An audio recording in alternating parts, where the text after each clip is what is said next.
Baik, Datuk, kalau kita tengok Datuk,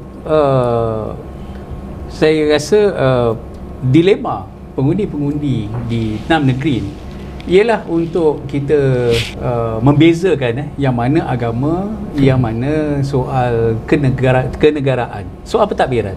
Setiap kali pilihan raya yang diletak di hadapan untuk memancing orang, yang membuatkan orang rasa bersalah, ialah meletakkan isu agama. Seolah-olah kalau tak pilih parti yang memperjuangkan Islam, maka kita lari daripada perjuangan. Dan ini sedikit sebanyak memberi kegusaran kepada pengundi-pengundi. Hilang dah bab soal bernegara, nak jaga kebajikan rakyat. Itu semua tak berjaya memancing perhatian daripada pengundi-pengundi. Tetapi akhirnya apabila masalah timbul, banjirnya, air tak adanya, masalah perumahan, masalah sosialnya, mereka akan cari kerajaan. Pengalaman Datuk lah, bagaimana Datuk boleh menyelesaikan masalah ni? Ya, sebab itu saya rasa banyak perkara yang perlu diperbetulkan, dan sepatutnya perkara ini boleh dibetulkan sebab rakyat kita semakin educated, semakin berpelajaran. Maka sepatutnya mereka mampu untuk membuat pertimbangan, ya. Sebab itu kita menyarankan supaya mereka jangan lagi terikut-ikut dengan emosi dan sebagainya. Sebab itu saya kata kuasa ini, ya, betapa pentingnya kuasa sampai orang pertama dia sanggup berbohong untuk mendapatkan kuasa, ataupun kadang-kadang dia boleh menjadi double standard untuk mendapatkan kuasa, ya. So untuk dia berbohong itu, maka dia akan memainkan emosi. Ini yang sebenarnya kita rakyat harus berhati-hati. Sebab tadi saya tengok satu video yang ditunjukkan, ya, MB Kedah, dia mempersoalkan Perdana Menteri ke sana kemari naik helikopter. Dia kata dia sendiri tak pernah naik helikopter. Dia pun tak tahu helikopter tu macam mana. Bunyi pun dia tak tahu macam Bunyi mana. pun dia macam taksi ke, dia kata kan. Tiba-tiba orang tunjuk gambar dia naik helikopter. Ini bohong. Ya. You parti Islam. Sama juga bila dia ditanya dalam satu program podcast, iaitu kenapa apabila UMNO bekerjasama dengan DAP, dituduh UMNO itu memberi walak kepada DAP, ya. Sedangkan PAS juga pernah bekerjasama dengan DAP. Apakah itu bermakna PAS memberi walak pada DAP? Dia kata tidak, sebab kami bersyarat. Syaratnya ialah selagi tidak menentang Islam. Ini ditanya pada dia, tidakkah UMNO dengan DAP pun bersyarat, iaitu selagi tidak melanggar perlembagaan negara, perlembagaan persekutuan. Oh, dia kata boleh percaya ke Zahid? Itu jawapan dia. Jadi perkara-perkara seperti ini saya harap kita akan lebih terbuka melihat bagaimana double standardnya, pembohongannya, ya. Dan pada saya yang melanggar syarat ialah PAS, ya. Syarat Islam pun dilanggar. Terima duit judi, apakah itu Islamik? Kan? Itu belum dijawab lagi, ya. Kemudian aku janji, wallahi undi PAS, aku undi PAS, itu Islamik ke? Macam Tuan Haji Khalid Samad sebut tadi. Dan mereka juga melanggar perlembagaan negara, macam yang contoh menghina Sultan Selangor, itu terang-terang melanggar perlembagaan negara, menghina raja, ya. Jadi sebab itu ini double standard, ya. Saya minta maaf saya menyebut contoh double standard. Mereka mempersoalkan pengumuman peruntukan yang dibuat oleh Datuk Zahid, ya, di Terengganu, betul. Dan SPRM, Perdana Menteri pun sudah menjelaskan. Tapi siapa boleh lupa kepada Syed Saddiq yang membangkit isu ini? Dia juga mengisytiharkan peruntukan 4 juta masa di Tanjung Piai. Begitu juga Tuan M. Tuan M sama 7 juta. Sebab itu saya kata kuasa ini menyebabkan orang sanggup berbohong dan double standard, ya. Sebab itu saya memberi pengharapan dan saya mempunyai keyakinan bahawa apabila kerajaan perpaduan ini dia diasaskan kepada trust, ya. Sebab itu bila berlaku pilihan raya PRN 6 negeri ini adalah ujian pertama kepada kerajaan perpaduan, terutamanya dari segi pembahagian kerusi. Memang ada sedikit masalah, tapi tidak berlaku seperti mana yang berlaku di Sabah masa pilihan raya negeri dulu. Kita letak calon, dia tanya pula calon bebas untuk lawan calon sama-sama kumpulan ni. Menang pula calon bebas. Menang pula calon bebas. Tapi ini tidak berlaku di sini. Walaupun ada yang tak puas hati tetapi tidak timbul bila selesai pertemuan calon, dia letak calon yang ditaja, tak berlaku. Jadi trust tu dah ada. Sebab tu ini yang rakyat kena tengok. Ini yang rakyat kena pertimbangkan, bahawa kerajaan perpaduan hari ini boleh menawarkan yang lebih baik sebenarnya. Kalau kita tengok di negeri-negeri Malay Belt, di mana kerusi-kerusi yang banyak dominan orang-orang Melayu, apabila saat-saat sebegini, saya boleh menyelami perasaan mereka.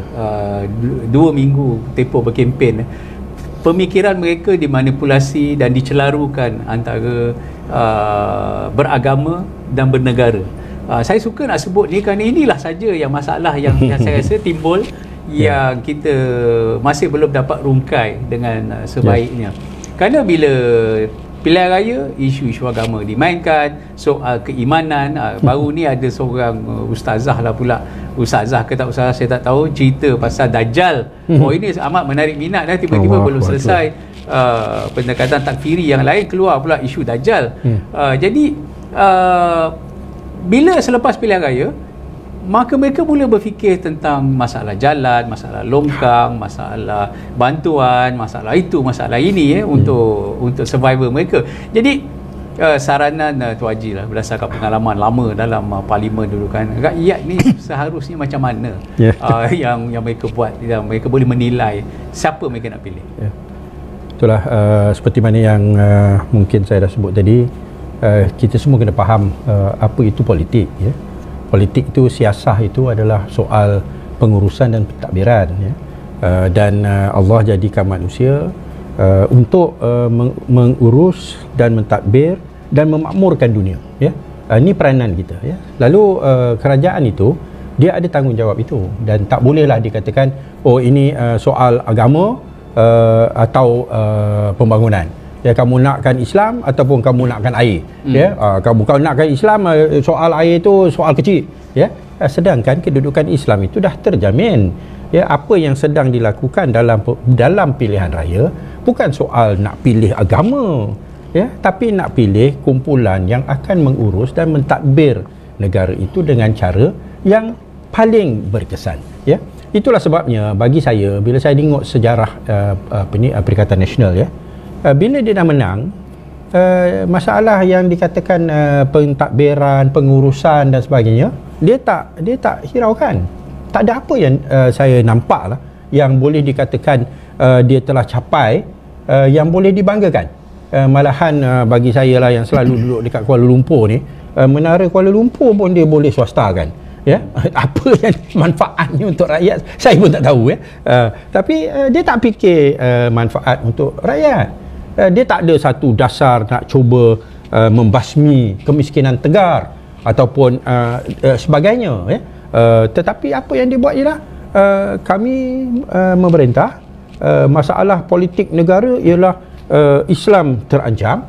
Lalu bila kami dah jadi kerajaan, masalah tu selesai. Lalu masalah air tu macam mana? Itu masalah kedua. Yang terpenting, Islam tak lagi terancam. Kenapa tak lagi terancam? Kerana kami dah jadi kerajaan. Lalu dia tak fikir hari itu bila dia jadi kerajaan, dia kata apa yang dikatakan oleh Tuan Ibrahim Tuan Man, 40 tahun nak selesaikan masalah air di Kelantan. Datang PMX Datuk Seri Anwar Ibrahim, dia kata dia bagi 1 bilion boleh selesaikan dalam tempoh, insya-Allah, secara berperingkat-peringkat dalam tempoh 5 tahun ini, dalam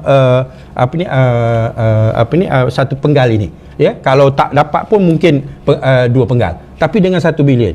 Bila dia dengar 1 bilion, dia kata mana cukup, nak 8 bilion. Lepas tu bila minta dia punya details, dia pun tak tahu. Ini dia kata kita cuba-cuba je. Mana tahu boleh dapat. Lalu dia tak fikir masalah ni. Dia tak fikir, dia not serius. Dia tak serius tentang soal pentadbiran. Bagi mereka buat apa saja yang perlu dapat kuasa. Bila dah dapat kuasa, maka Islam tak terancam.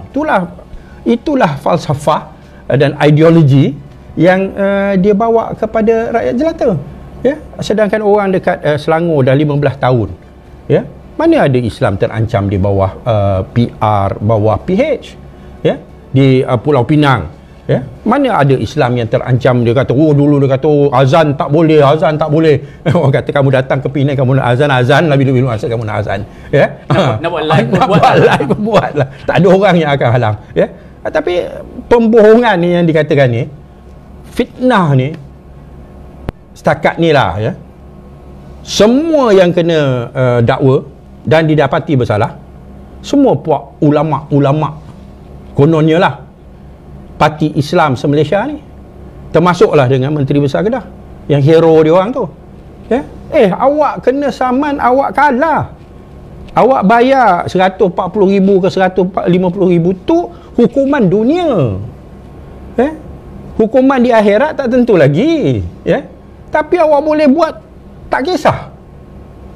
Inilah saya rasa, kita tengok, kalau kita tengok pemimpin-pemimpin PAS dulu, almarhum Tok Guru Nik Aziz, almarhum Ustaz Fadil, walaupun kita bertelagah, kita bersaing, tapi dia orang akhlak mulia, ya. Tak adalah pergi minta maaf, tak adalah kepala bapak hang lah.